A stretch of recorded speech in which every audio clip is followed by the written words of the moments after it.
எந்த ஒரு நாட்டுக்கு நாம் பாரத் இல்லைன்னா பாரதம்னு சொல்கிறோமோ, குறைஞ்ச அளவுக்கு பார்த்தாலே 12,000 வருஷத்துக்கு மேலே நடந்து வந்திருக்குது. நம்ம தமிழ்நாட்டிலேயே இதுக்கு பல விதமான ஆதாரங்கள் இருக்குது. நீங்கள் எல்லாமே இந்த பூம்புகார் டேமை கேள்விப்பட்டிருக்கீங்க, போயிருக்கீங்களோ இல்லையோ? அது இப்போ நவீன இந்த ஆர்கியாலஜிஸ்ட் எல்லாமே தோராயமாக 12,000 வருஷத்துக்கு முன்னாடி கப்பலில் போய் வியாபாரம், பலவிதமான தொழில் செய்கிற திறமை இருந்ததுன்னா எவ்வளோ 1000 வருஷத்துக்கு முன்னாடி இந்த கலாச்சாரம் ஏற்பட்டிருக்கணும். இப்போது இதுக்கு பல ஆதாரங்கள் இருக்குது.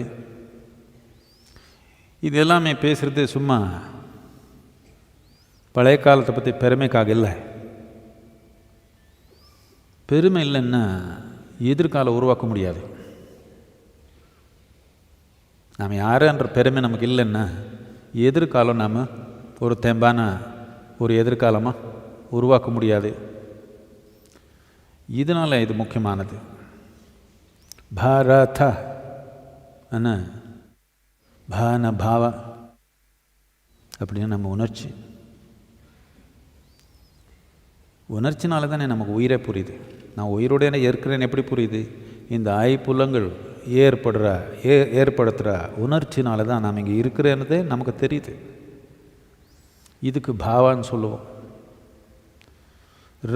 ராக இது நம்ம கையில் இல்லை, இது படைத்தல். அது ஒரு ராகம் ஏற்பட்டிருக்குது,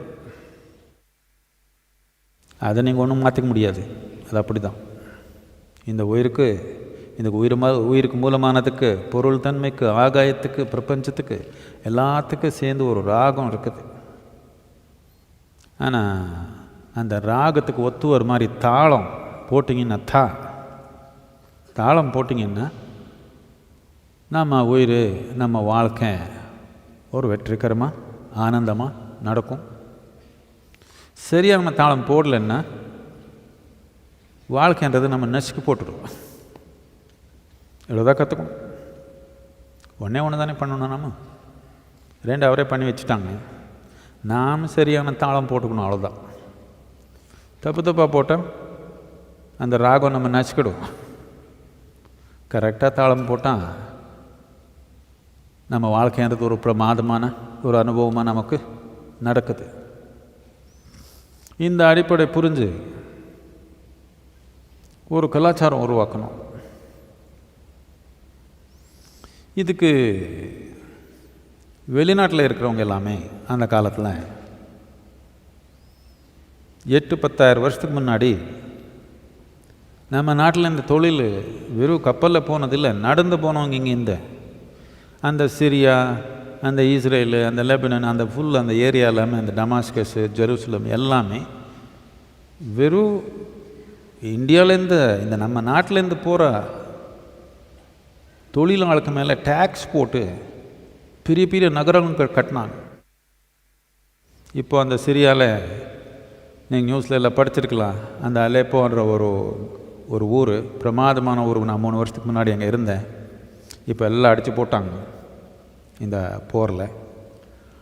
இந்த ஊர் கட்டினது இந்த நாட்டிலேருந்து போகிற தொழிலாளர்கள் எல்லாமே டேக்ஸ் போட்டு கட்டின ஊர், பெரிய ஊர், நகரம். 8,000 வருஷத்துக்கு முன்னாடி கட்டினது இப்போ கூட உயிரோடு இருக்குது. 8,000 வருஷத்துக்கு முன்னாடி இவ்வளோ தொழில் பண்ணணுன்னா அந்த தொழில் என்ன ஒரே நாளில் வளரணுமா? ஒரு 2-3 5,000 வருஷம் பண்ணியிருந்தால் தானே இவ்வளோ வளரும். இங்கேருந்து நடந்து போனால் 2.5 வருஷம் 3 வருஷம் ஆகும் திரும்பி வர்றதுக்கு. இது வெறும் தொழில் இல்லை, இது பெரிய சாகசம். செல்ஃபோன், இமெயில் இல்லையே, போன ஆள் வருவானோ இல்லையோன்னு தெரியலையே. இங்கே குடும்பம், மனைவி, குழந்தை விட்டுட்டு போனால் திருப்பி வருவானோ இல்லைன்னு தெரியல. அப்படி இருந்தாலும் ஆயிரக்கணக்கில் போய் தொழில் பண்ணி திரும்பி வந்து மாத்தான ஒரு நாடு உருவாக்குனாங்க. இது இப்படி ஏற்படுறப்போ வெளியில் இருக்கிறவங்க நமக்கு ஹிந்துன்னு பேர் கொடுத்தாங்க. எதுக்கு இப்படி பேர் கொடுத்தாங்கன்னா, ஹிமமலையிலேருந்து இந்து சாகரத்து வரைக்கும் இருக்கிற ஒரு நாட்டுக்கு ஹிந்துஸ்தான் பேர் கொடுத்துட்டாங்க. எது இப்போ நாம் இந்தியன் ஓஷன்னு சொல்லிக்கிறோமோ இது இந்து சாகரம்னு சொன்னாங்க. இமமலை மேலே அங்கேருந்து இங்கே இருக்கிற நாடு ஃபுல்லாக ஹிந்துஸ்தான் பேர் கொடுத்தாங்க. இது ஒரு மதத்துக்கு சம்மந்தப்பட்ட விஷயம் இல்லை, இது ஒரு பூகோளத்துக்கு சம்மந்தப்பட்ட ஒரு பேர். நாம் எப்படி நமக்கு அப்போ நாம் ஹிந்துஸ்தானன்னு சொல்லிக்கல, நாம் பாரதம்னு சொன்னோம், அவர் நம்ம ஹிந்துஸ்தான் கூப்பிட்டாங்க. இது மதத்தினால் ஏற்பட்ட பேர் இல்லை, இது பூகோளத்துக்கு சம்மந்தப்பட்ட ஒரு பேர். எது சத்குரு, நாம் ஏதோ ஆன்மீகம் கேட்டு வந்தால் நீங்கள் பாலிட்டிக்ஸ் பேசுகிற மாதிரி இருக்குது. அப்படி இல்லை. ஆன்மீகத்துக்கு அடிப்படையான கலாச்சாரம் நாம் உருவாக்கலைன்னா சும்மா தனி மனிதன் எல்லாம் ஆன்மீகத்தில் வளர முடியாது, அங்கங்கே சிக்கிக்குவான். யாரோ சன்னியாசம் எடுத்து எப்படி வளர்ந்துக்கிறான் அவன் விஷயம் விட்டுடுங்க.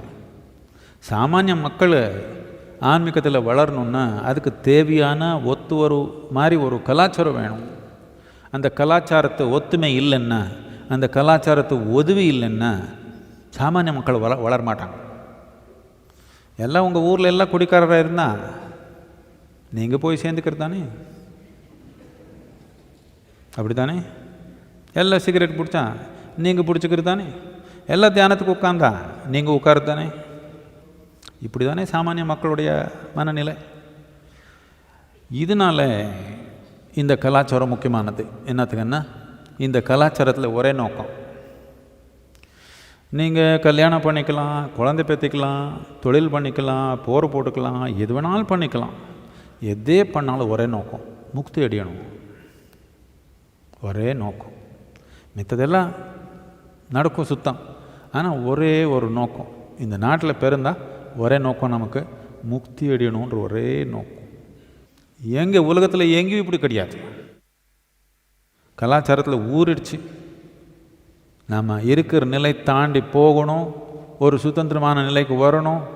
நம் எல்லையோட இருக்கிற நிலை தாண்டி எல்லை இல்லாத நிலைக்கு வரணும்ன்றது அது ஒன்றும் மனத்தில் அவனுக்கு புரியலைனாலும் அந்த நோக்கம் இருக்குது. அறிவுபூர்ணமாக அவனுக்கு ஒன்றும் புரியல. அப்படி இருந்தாலும் கலாச்சாரத்திலேயே ஒரு நோக்கம் ஏற்படுத்தி வச்சுருக்குறோம். இந்த ஒரு நோக்கம் ரொம்ப ரொம்ப முக்கியமானது. இந்த நாட்டில், இந்த பாரதத்தில் நான் நம்ம நாட்டுக்கு பேர் மாற்றணும்னு நினைக்கிறேன். முதல்ல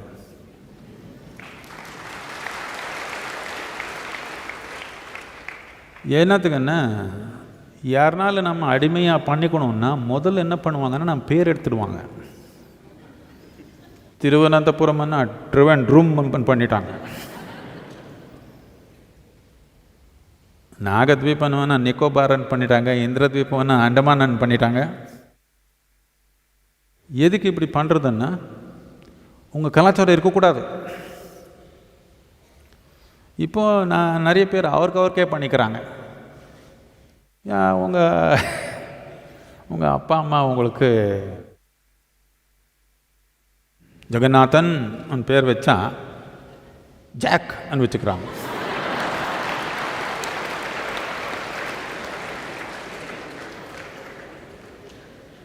நான் இப்போ இந்த தடவை போனப்போ நான் நியூயார்க்கில் இருக்கிறேன்.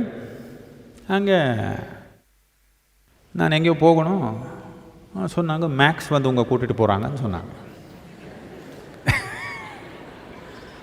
நானும் மேக்ஸ்ன்னா யாரோ அமெரிக்கன் ஆள் வர்றாங்கன்னு நினச்சி நான் போனேன். நான் கீழே போய் பார்க்குறேன், யாரும் தெரியல. இவர் காரில் உட்காந்துருக்காங்க, அங்கே பார்க்கிங் இல்லை, அவர் கார்லேயே உட்காந்துருக்குறாங்க. நானும் பார்த்தேன், யாரோ நம்ம ஒரு ஆள் இருக்கிறாங்க. நான் பார்க்காம மேக்ஸ் எங்கேன்னு பார்க்குறேன். அதுக்கப்புறம் இன்னொருத்தர் நம்ம டீச்சர் வந்து இவர் தான் மேக்ஸ்ன்னு சொன்னாங்க. ஓ, இவன் எப்படி தமிழ் ஆள் மேக்ஸ் ஆகிட்டான்.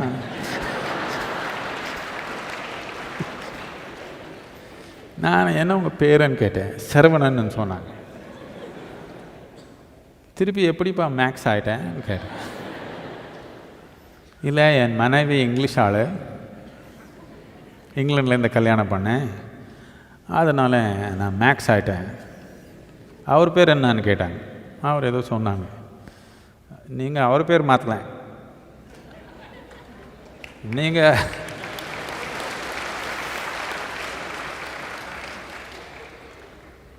அவர் பேர் ஆண்டாளோ கோதையோ பண்ணல.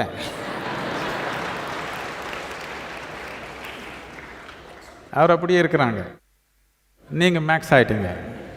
நான் ஒன்று மேக்ஸ் கிக்ஸ் எல்லாம் கூப்பிட மாட்டேப்பா. எதுக்குன்னா, நான் அவருக்கு ஒரு நிகழ்ச்சி சொன்னேன். நான் யூனிவர்சிட்டியில் இருக்கிறப்போ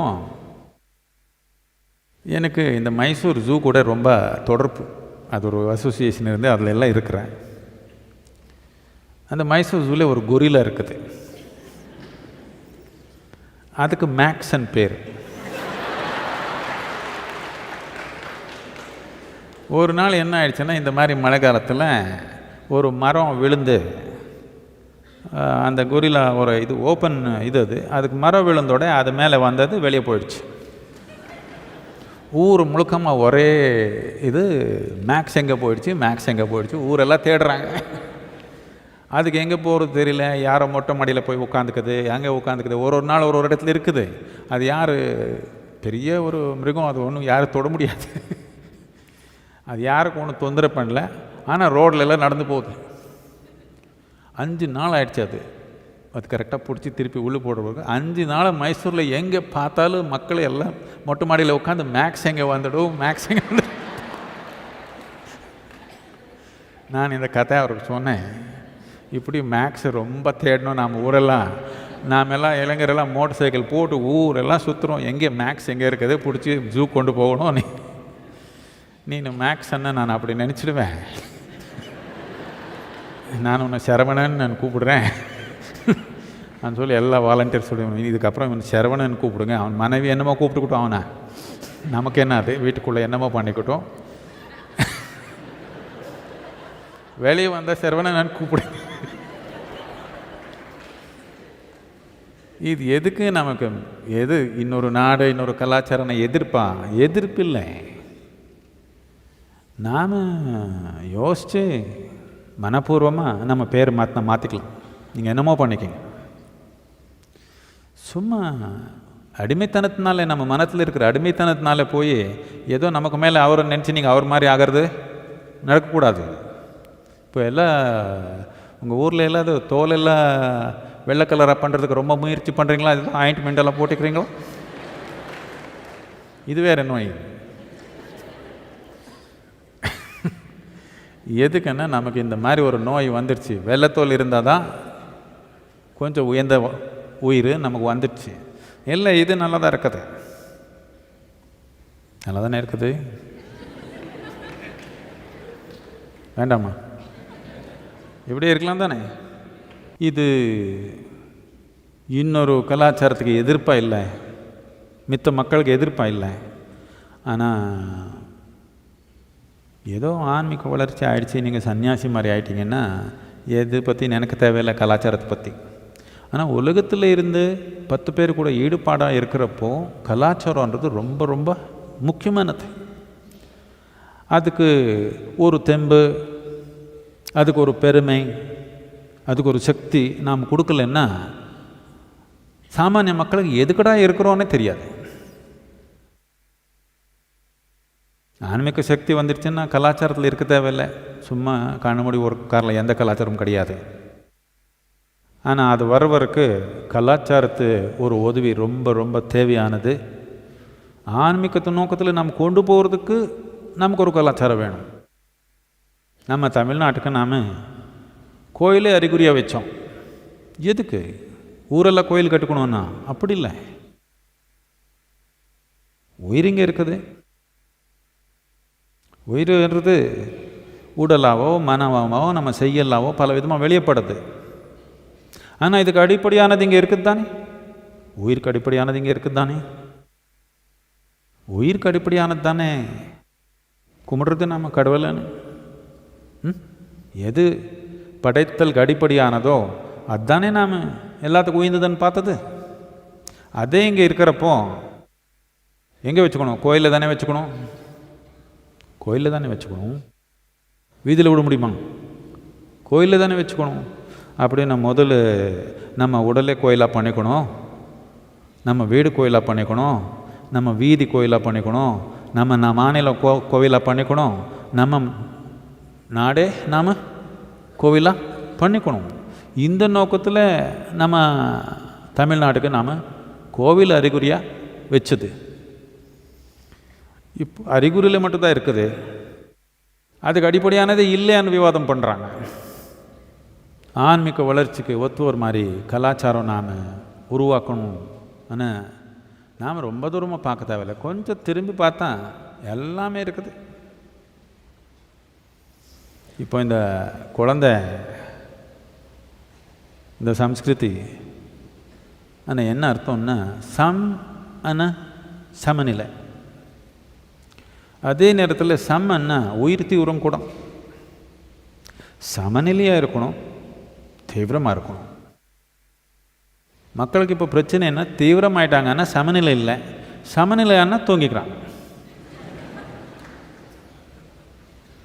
சமநிலையாக இருந்து உயிர் தீவிரமாக தெம்பாக வச்சுக்க முடியும்னா இப்போ இந்த உயிர் ஒரு முழுமையான உயிரை வாழும். இங்கே சமநிலை இல்லாத உயிர் ரொம்ப தீவிரமாக போக முடியாது, அங்கங்கே போய்டும், அது உடஞ்சி போய்டும். ரொம்ப சமநிலையாக இருந்தால் தான் இது ஒரு உயர்ந்த தீவிரத்துக்கு நாம் கொண்டு வர முடியும், பயம் இல்லாமல். இப்போ நீங்கள் சைக்கிள் ஓட்டுறீங்கன்னு வச்சுக்கோங்க, நீங்கள் இப்படி இந்த மாதிரி நீங்கள் என்ன பண்ண முடியும்? என்ன நடக்குதுன்னே தெரியாது. உங்களுக்கு நல்லா சமநிலை வந்துடுச்சு, கை விட்டுட்டு இப்படி இப்படி பண்ணிக்கிறீங்க, சுத்த பார்க்குறீங்க, சீட்டி அடிப்பீங்க, எல்லாம் பார்க்குறீங்க. எதுக்கு? சமநிலையாக இருக்கிறதுனால என்னென்னமோ பண்ணிக்க முடியும். அப்படி தானே? சமநிலை இல்லைன்னா அவ்வளோதான், வேற ஒன்றும் பண்ண முடியாது. இந்த சமநிலைன்றது பிரத்தியொரு மனிதனை சம்பாதிக்கணும், சும்மா வராது. இப்போ நமக்கு ஒரே பிரச்சனை, இது என்னன்னா இது பரிமாணத்து பிரச்சனை. இது இந்த சார்ல்ஸ் டார்வின் சொன்னாங்க, அதுக்கு முன்னாடி நம்ம நாட்டில் ஆதியோகியே சொன்னாங்க 15,000 வருஷத்துக்கு முன்னாடி. உயிர் முதல்ல மீனாக வந்தது, அதுக்கப்புறம் ஆமையாக வந்தது, அதுக்கப்புறம் பன்னியாக வந்தது, அதுக்கப்புறம் பாதி மிருகமாக பாதி மனிதனாக வந்தது, அதுக்கு கூளையான மனிதனாக வந்தது. வாழ்ந்த மனிதன், சமநிலை இல்லாதவன், அமைதியாக இருக்கிறவன், அன்பாக இருக்கிறவன், தியானத்தில் இருக்கிறவன், ஞானி. இப்படி போகுது மனிதனுடைய வளர்ச்சின்னு அப்போவே சொன்னேன். இப்போ 150 வருஷத்துக்கு முன்னாடி அவர் இங்கிலீஷ் ஆள் சொன்னது நமக்கு ரொம்ப முக்கியம் தானே, ரொம்ப முக்கியம்.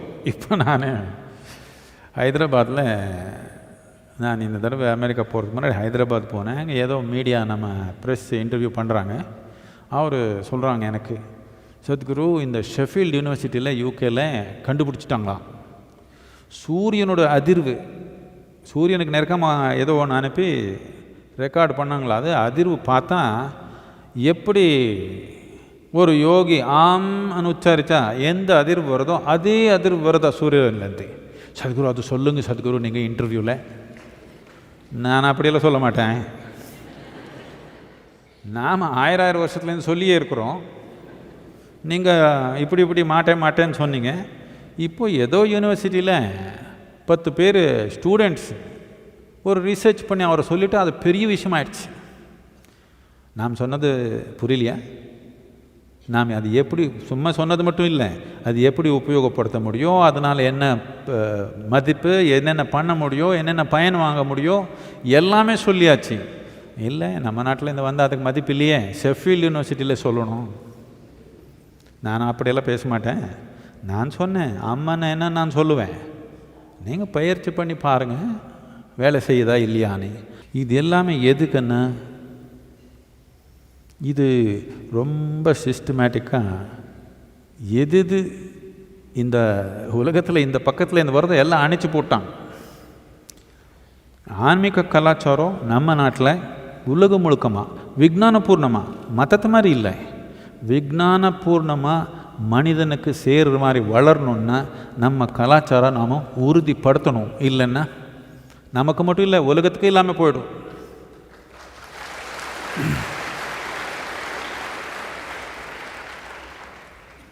இது மனித நேயத்துக்கு உள்வளர்ச்சி வேணும்னா இந்த கலாச்சாரம் நம்ம உறுதிப்படுத்தலைன்னா வாய்ப்பு இல்லாமல் போயிடும். நம்ம நாட்டு சமூகத்தில், கலாச்சாரத்தில், மொழிகளில் நிறைய வேறுபாடுகள் இருக்குது.